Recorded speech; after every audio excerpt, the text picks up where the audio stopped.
Okay, about this continuous. What does continuous mean? Okay, can be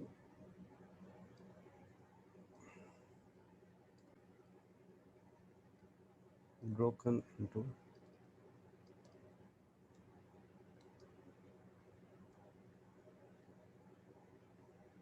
smaller pieces. Pieces कह सकते हैं या set set कुछ भी अपने सीरीज तो स्मॉलर चीज में से डाटा को ब्रेक किया जा सकता है। पहली बात ये।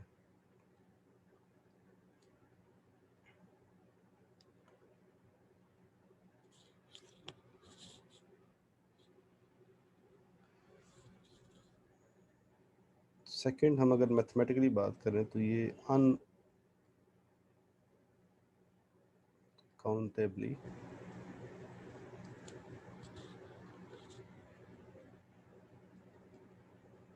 फाइनाइट होते हैं। हम इन्हें काउंट नहीं कर सकते इतनी आसानी से। कोई है यहाँ पे?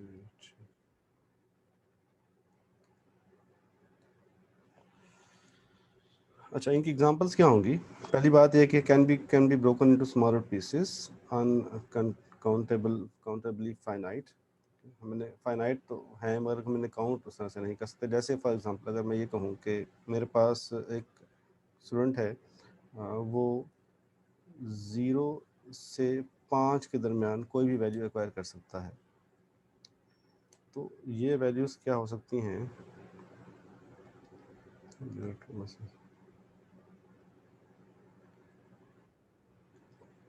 ओके, आवाज़ अभी आपको सही आ रही है इस दफ़ा भी कि नहीं आ रही? मुझे बता दें फ्रेंड। साजिद ने कहा आ रही है। ठीक है ठीक है, चलिए आवाज़ ठीक हो गई है, सही है। Okay good.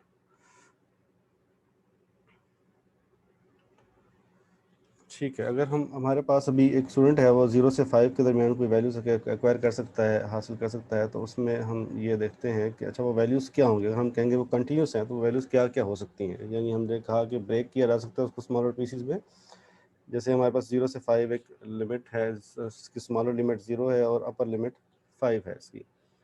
तो नंबर वो क्या ले सकता है कि वो 1.735 भी यहाँ से हासिल कर सकता है। यानी वो एक नंबर ये भी उसमें से उसे हम कह सकते हैं कि ये नंबर भी मिल सकता है, वो ये नंबर भी एक्वायर कर सकता है। एनी टेस्ट, कोई भी टेस्ट है ऐसा जिसमें सिर्फ 0 से 5 था। जैसे हम लेबॉर्ट्री टेस्ट कह सकते हैं कोई है और उसकी रेंज जो है वो 0 से 5 और उसके बीच में हम रेंज के बीच में देखते हैं कौन कौन से नंबर्स फॉल हो सकते हैं।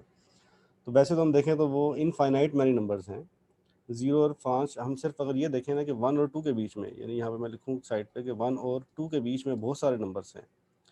कि जैसे आप ये देखें कि इसकी कोई लिमिट नहीं होगी। 1 पॉइंट, मैं इसे कहूँ कि 1.000 इन्फिनिटी पे चलता चलता चलता ये एक दफ़ा 1 होगा। अब बहुत सारे नंबर्स हैं, फिर ये 1.000 चलता चलता ये नंबर क्या होगा? 2 होगा।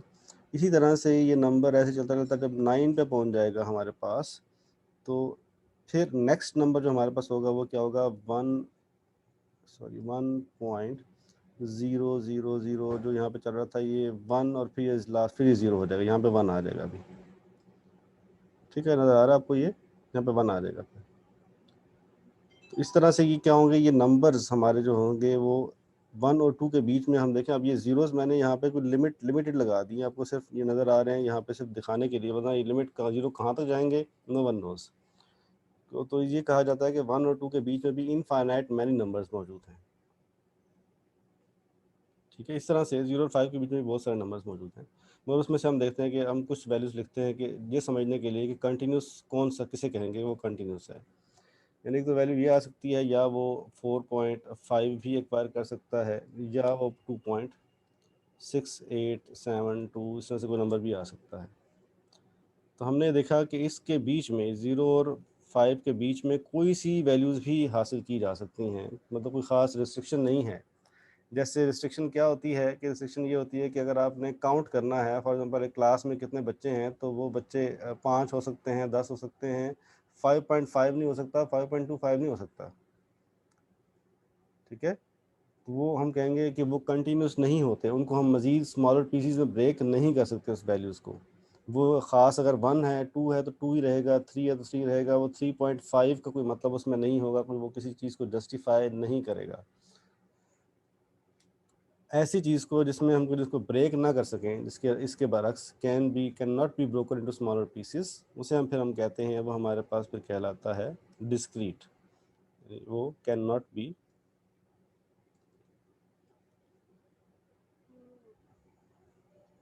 ब्रोकन। अच्छा जी, असलान खान अभी ज्वाइन कर रहे हैं। अच्छा जी, can not be broken into smaller pieces. Okay, ये वैल्यूज क्या हो सकते हैं, तो इसमें हमारे पास क्या नंबर आ सकते हैं। जैसे मैंने आपको बताया कि एग्जांपल लिखी थी हमने इसमें कि नंबर ऑफ डेज, अगर हम ये कहें एग्जांपल इसकी क्या होगी, number of days in a year, ये हो सकता है, ठीक है। या फिर हम ये कह सकते हैं कि पोजीशंस इन अ क्लास, या पोजीशंस, सॉरी यहाँ पे भी पोजीशंस, सॉरी, इन आ क्लास, ठीक है। किसी भी क्लास में जो पोजीशंस हैं,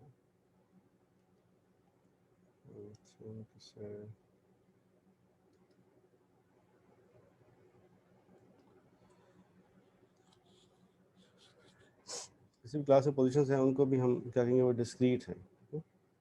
अच्छा, इसके बारे में मैं अभी आपको ये एक अभी कंटिन्यूस में हमने देखा कि वो 0 और 5 के बीच में कोई भी वैल्यूज़ ले सकता है। जैसे हम ये कहें कि इसकी केवल एग्जांपल हो सकती है कि हाइट ऑफ अ पर्सन, किसी भी पर्सन की हाइट जो है वो 5 फुट 5 इंच हो सकता है, 5.5 इंच हो सकता है, यानी कोई भी वैल्यू वो क्वायर कर सकता है।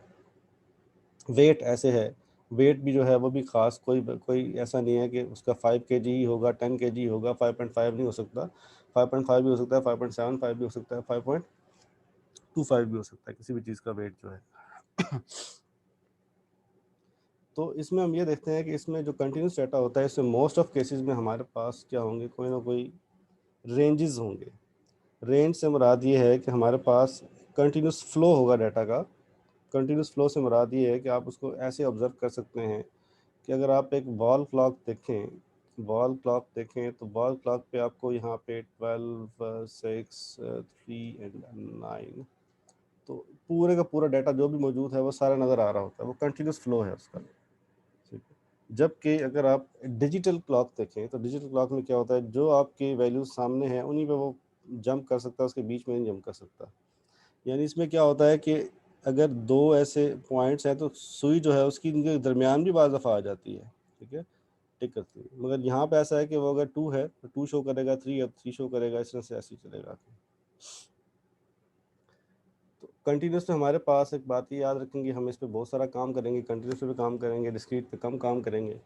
कंटिन्यूस में क्या होगा, हमारे पास रेंजेस होंगे, यानी लिमिट्स होंगी। दिस इज कॉल्ड, मैं यहाँ पे लिख रहा हूँ LT, lower limit, this is lower limit and this is upper limit. Upper limit 0 is lower limit, ठीक है, और 5 क्या होगा, वो अपर लिमिट है। तो लिमिट्स हैं तो कंटिन्यूस। अगर मैं आपसे ये पूछूं कि इस पर अगर आप गौर करें कि अगर एक पर्सन है उसको ऐसे, फॉर एग्जांपल एक ब्रिज है, ये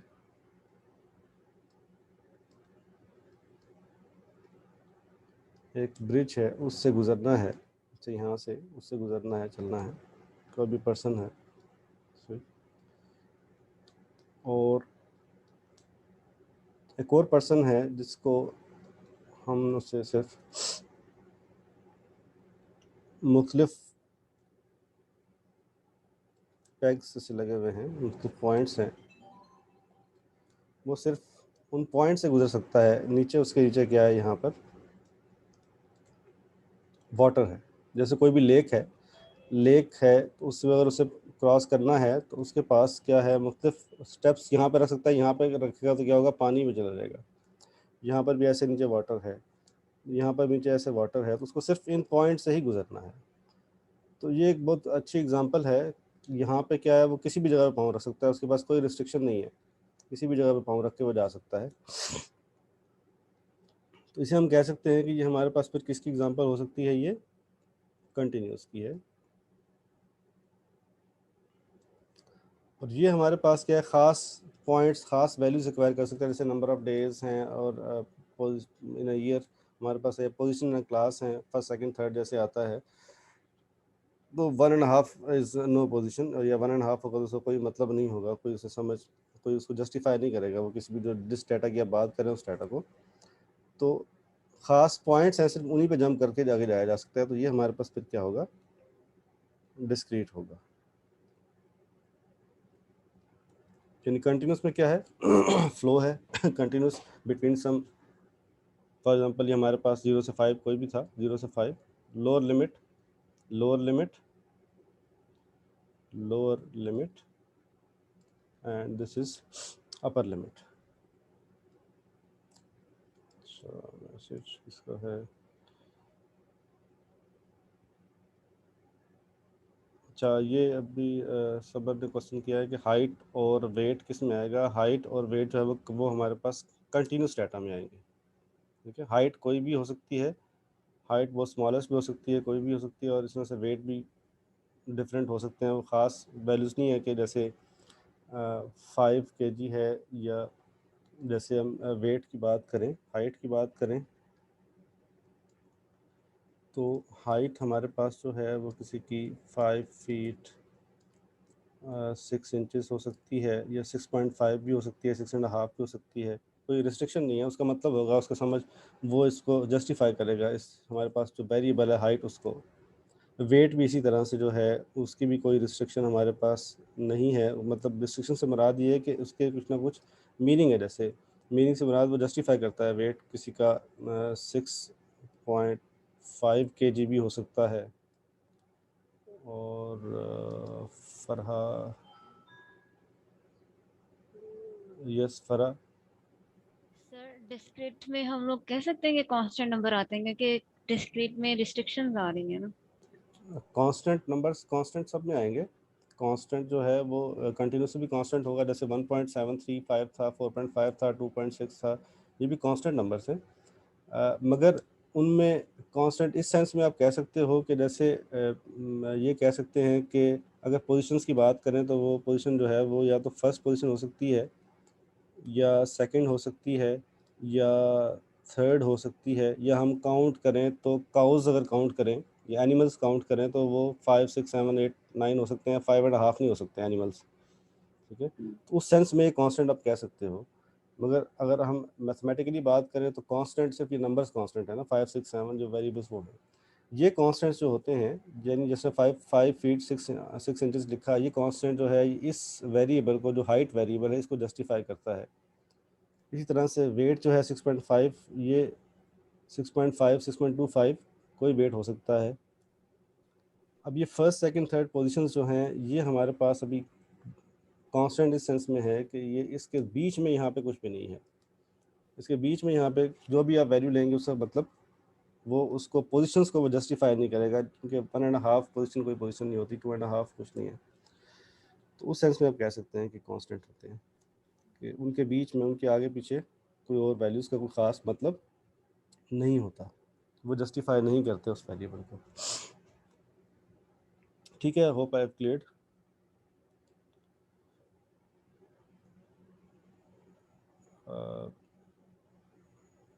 फरा फरा ने पूछा था। यस सर, क्लियर है। हाँ ठीक है, चलो ठीक है। अच्छा, इसके बाद हम देखते हैं मज़ीद के इसमें, हम नेक्स्ट देखते हैं क्वालिटेटिव डाटा की बात करते हैं अभी। तो क्वालिटेटिव डाटा जो है,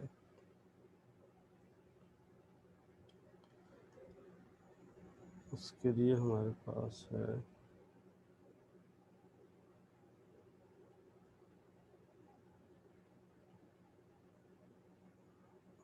पहले हम बात करते हैं क्वालिटेटिव में हमारे पास हैं डाटा।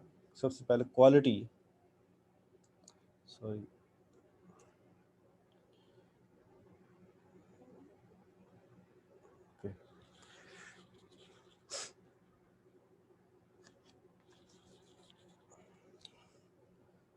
क्वालिटेटिव डाटा में this is refer to some sort of quality. अब क्वालिटी क्या हो सकती है, गुड बैड, ठीक है, स्मॉल बिग, कैटेगरीज हैं। उनकी बात की जाए, जैसे उसमें पहले हमारे पास है नॉमिनल।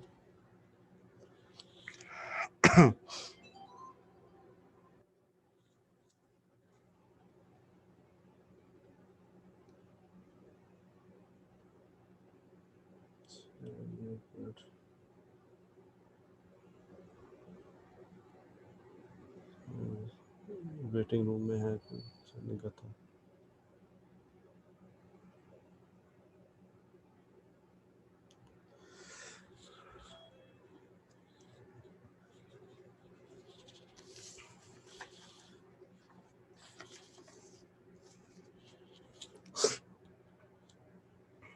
ओके सबसे पहली बात ये कि ये जो डाटा था ये कैन बी, इसमें हम कहें तो क्वांटिटेटिव, इसे हम कह सकते हैं कि कैन बी मेजर्ड। ये इसके बरक्स कांट बी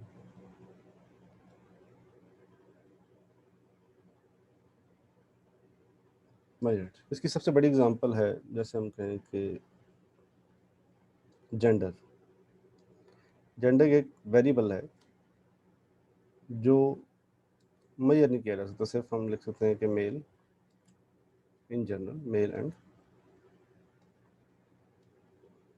फीमेल। इनको मेजर किया जा सकता है। जैसे मैंने नंबर्स की बात की, न्यूमेरिकल्स की बात की, इनको हम न्यूमेरिक्स में न्यूमेरिकल वैल्यूज हो सकती हैं इनकी, न्यूमेरिकल वैल्यूज हो सकती हैं।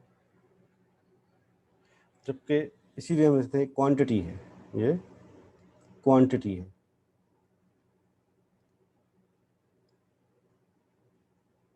ये क्वांटिटी है, इनकी वैल्यूज न्यूमेरिक होंगी। ये कैन नॉट बी मेजर्ड, इनको हम मेजर नहीं कर सकेंगे। ये सिर्फ ऐसे ही जैसे जेंडर है, ठीक है, ये ऐसे हमारे पास होंगे। तो इसमें सेकंड हमारे पास है ये नॉमिनल, हम इसे कहते हैं। इसमें दो टाइप्स हैं हमारे पास, नॉमिनल और ऑर्डिनल। सेकंड हमारे पास है ऑर्डिनल है।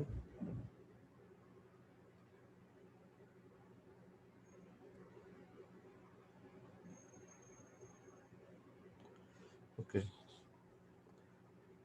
नॉमिनल हमारे पास ऐसे डाटा सेट्स हैं कि जिनको हम, जैसे हमारे पास ये जेंडर है, इनको हम ऑर्डर नहीं कर सकते। ऑर्डर करने का मतलब है कि हम मेल फर्स्ट रखें फीमेल फर्स्ट रखें, कोई फ़र्क पड़ने वाला नहीं है इसमें।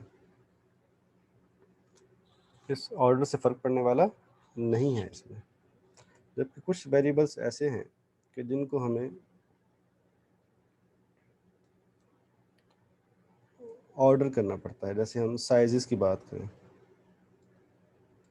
साइज़ की बात करें तो वो हमारे पास स्मॉल साइज़ हो सकता है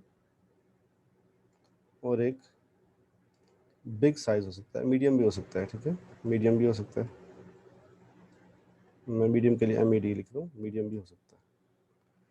अब इसमें ऑर्डर लाजमी है, इसमें ऑर्डर आप मेंटेन नहीं करेंगे तो ये गलत हो जाएगा। यानी बिग पहले लिख देंगे, फिर मीडियम लिख देंगे, फिर स्मॉल लिख देंगे, तो फिर इसमें ऑर्डर जब तक नहीं रखेंगे तब तक इसका ख़ास ये हमें फ्रूटफुल मीनिंग नहीं देगा।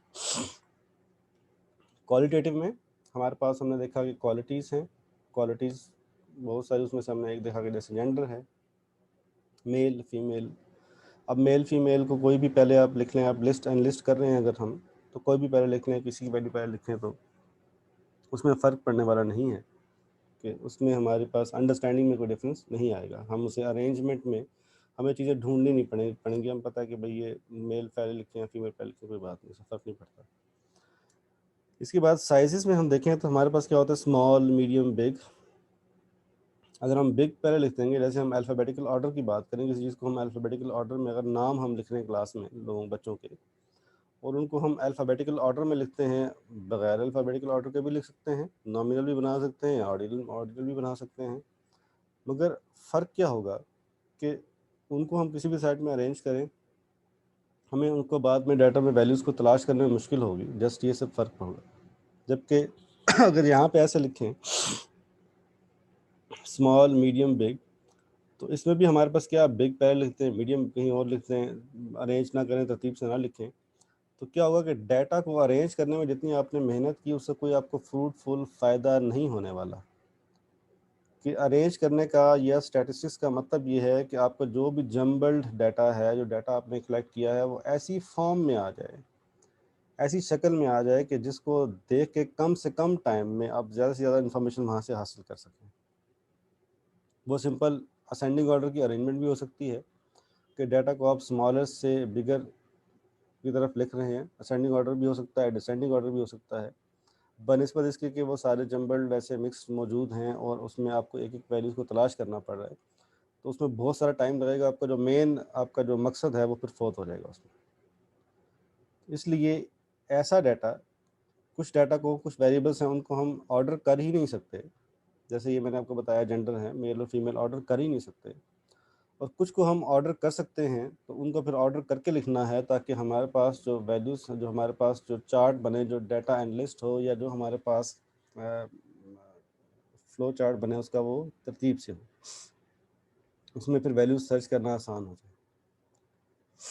कि आपको अगर किसी स्टूडेंट के एनालिस्ट करते हैं नामों को और आप देखते हैं कि आपने तलाश करना है जिसका नाम फ़र्ज़ करें बी से शुरू हो रहा है, तो आप फटाफट बी में लोकेट कर लेंगे, बी से देख लेंगे, और बी में मज़ीद भी आप फिर उसे कैटेगराइज कर सकते हैं कि बी के बाद जो ए है या फिर बी है या फिर सी है, इससे आप मज़ीद भी उसको सब डिवाइड कर सकते हैं उनको, अरेंजमेंट को असेंडिंग ऑर्डर में।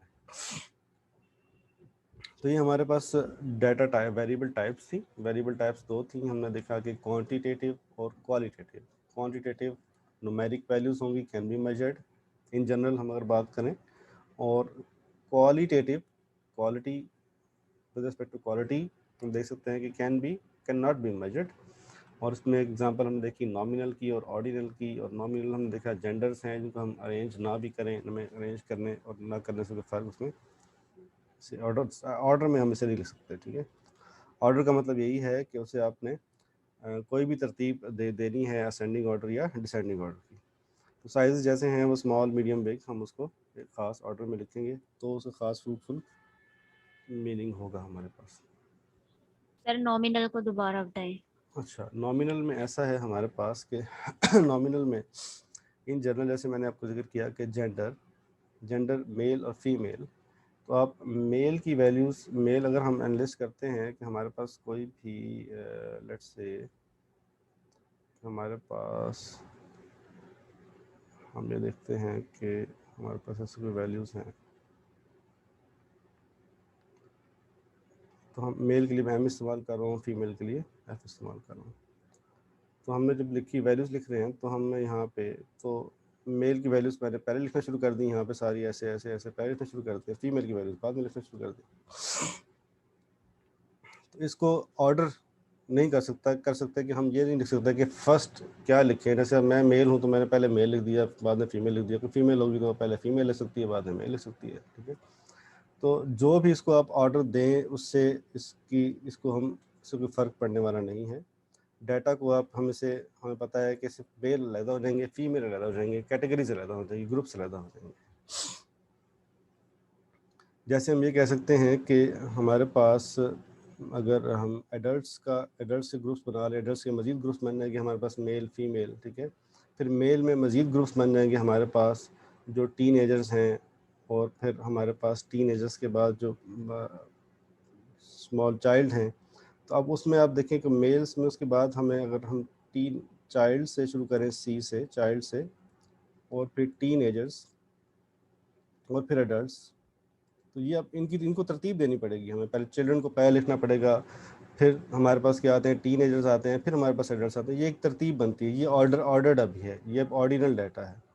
जबकि सिंपल मेल अब फीमेल पहले लिखें बाद में लिखें, उससे हमें कोई भी फ़र्क पड़ने वाला नहीं है, डाटा उसको हम समझेंगे वो अरेंज्ड है, ठीक है। यस सर, ठीक है। ठीक है।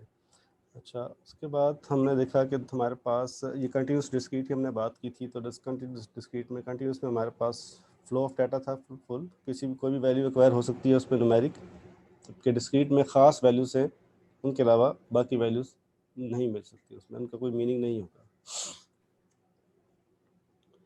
तो नेक्स्ट फिर हम चलते हैं आगे।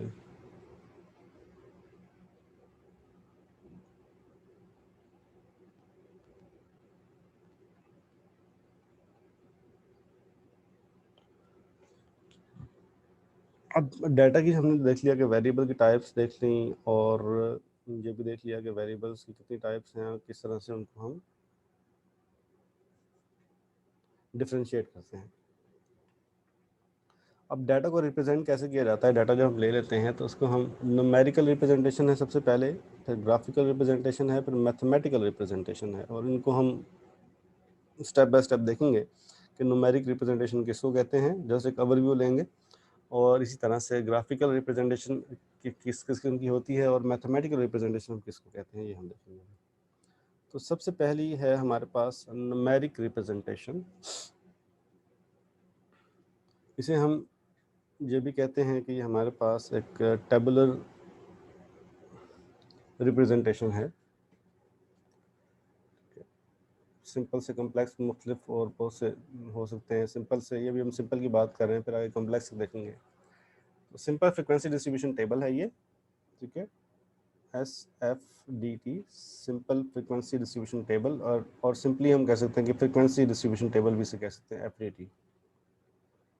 अच्छा, ये फ्रिक्वेंसी डिस्ट्रीब्यूशन टेबल की ये हैयत, ये शक्ल किस किस्म की होती है कि यहाँ पर हमारे पास, यहाँ पर जैसे यहाँ पे क्या है कि हमारे पास ये नेम ऑफ वेरिएबल्स हैं। ओके, मैं मज़ीद 5-1 मिनट में इंशाल्लाह ये क्लास ख़त्म कर दूंगा, उसके बाद फिर मुझे आप अटेंडेंस देंगे 5 मिनट्स बाद, तो फिर हम आगे इंशाल्लाह नेक्स्ट वीक में फिर इंशाल्लाह आपकी क्लास होगी इसी वेडनेसडे पे।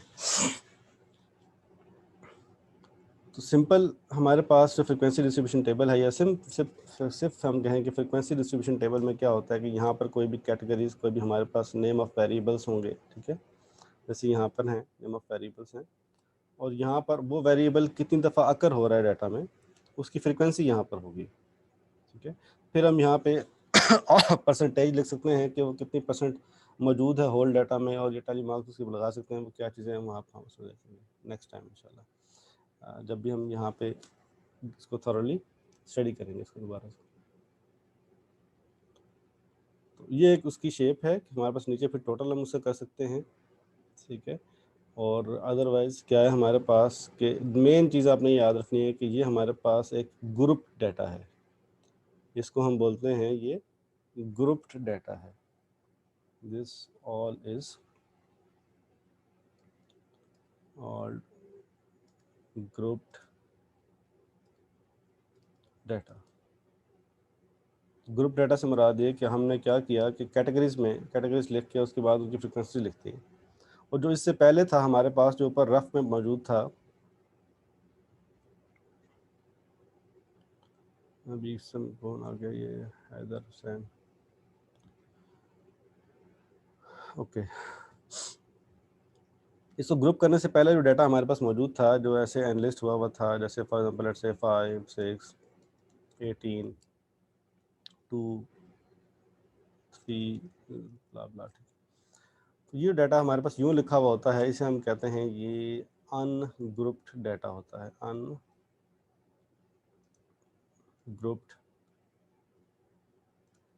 डाटा है ये। जब उसको हम ये प्राइमरी डाटा है, इसके बाद कोई भी ऑपरेशन लगा लेते हैं वो सेकेंडरी डाटा कहलाता है, और उसके बाद फिर हम जब उसे इस तरह से टेबल की फॉर्म में लिख लेते हैं तो उसे हम फिर कहते हैं वो ग्रुप्ड डाटा हो जाता है वो हमारे पास, ठीक है। हमारे पास अनग्रुप डाटा के लिए डिफरेंट, अनग्रुप और ग्रुप डाटा के लिए डिफरेंट फार्मूलाज होते हैं कैलकुलेशन के लिए, क्योंकि इसमें हमारे पास फ्रिक्वेंसीज इन्वॉल्व होती हैं, डाटा स्क्वीज़ हो जाता है, फिर हमें और डिफरेंट फार्मूलाज यूज़ करने पड़ते हैं, इसमें डाटा हमारे पास एक्सपेंडेड होता है, हम इसमें सिंपल टूल्स लगा सकते हैं, मगर हम टेबल में फिर सिंपल टूल्स को यूज़ नहीं कर सकते, स्क्वीज्ड मेथड वहाँ पे हमें यूज़ करना पड़ता है। इसकी मज़ीद फॉर्म देखते हैं अभी, नेक्स्ट में हम मज़ीद फॉर्म इसके देखते हैं मज़ीद कि कैसा हो सकता है कम्प्लेक्स अगर हम देखें इसमें तो कैसा हो सकता है। अब एक एग्जांपल है ये कि distribution of 50 patients at a surgical department of Alexandria hospital in May 2008 according to their ABO यानी ब्लड ग्रुप जो हैं उनके मुताबिक। तो ये देखिए हमने यहाँ पे कैटेगरीज आ गई हमारे पास, एक ब्लड ग्रुप वाले, बी पॉजिटिव नेगेटिव दोनों, A B positive negative and O similarly ऐसे।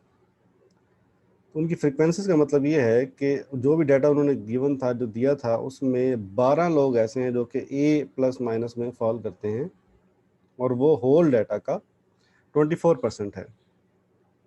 परसेंटेज कैसे फाइंड करने हैं ये, कि आपने क्या करना है कि परसेंटेज फाइंड करने के लिए हम इसको 12 को डिवाइड करते हैं टोटल के साथ और टाइम्स हम करते हैं 100, तो ये हमारे पास आ जाएगा 24। ठीक है, तो ये हमारे पास है कि पूरे डाटा में, पूरे यहाँ पे जो पूरे डाटा में जो हमारे पास डाटा गिवन था उसमें 24% जो है 24% ए प्लस माइनस वो मौजूद है। फिर इसी तरह से बी वाले 36% हैं और ए बी वाले जो हैं वो 10% हैं और ओ प्लस माइनस वाले जो हैं वो नेगेटिव वो 30% है। तो ये हमारे पास फ्रीक्वेंसी का मतलब ये है कि वो कितनी दफ़ा आकर कर रहे हैं, कितनी दफ़ा वो रिपीट हो रहा है डाटा। यानी रिपीट होने से मुराद ये होती है कि अगर मैं यहाँ पे लिखूँ ऐसे कि 5 6 3 2 1 6 3 2 5, तो इसका मतलब ये है कि अगर मैं पूछूँ कि रिपीटिशन क्या है, ये 5 की फ्रिक्वेंसी क्या है, अगर मैं आपसे पूछूँ कि 5 की फ्रिक्वेंसी क्या है, तो 5 की फ्रिक्वेंसी क्या होगी, 1 2, 5 की फ्रिक्वेंसी 2 है, 5 2 टाइम्स रिपीट हुआ है। इसी तरह से हम देखें कि हमारे पास 6 की फ्रिक्वेंसी क्या है, तो 6 भी 2 टाइम्स रिपीट हुआ है। अच्छा, 3 की फ्रिक्वेंसी क्या है, 3 भी 2 टाइम्स रिपीट हुआ है। इसी तरह से 2 की फ्रिक्वेंसी क्या है, वो भी 2 टाइम्स रिपीट हुआ है। 1 की फ्रिक्वेंसी 1 है। ठीक है, तो ये रिपीटिशन है, जो ये हमने फ्रिक्वेंसी लिखते हैं इसका मतलब है कि वो उस डाटा सेट में वो वैल्यूज़ कितनी दफ़ा रिपीट हो रही हैं, या फिर दूसरी बात ये, या फिर उस ग्रुप में, फॉर एग्ज़ाम्पल अगर मैं ये कहूँ कि मेरे पास एक ग्रुप है, ए वाला जो है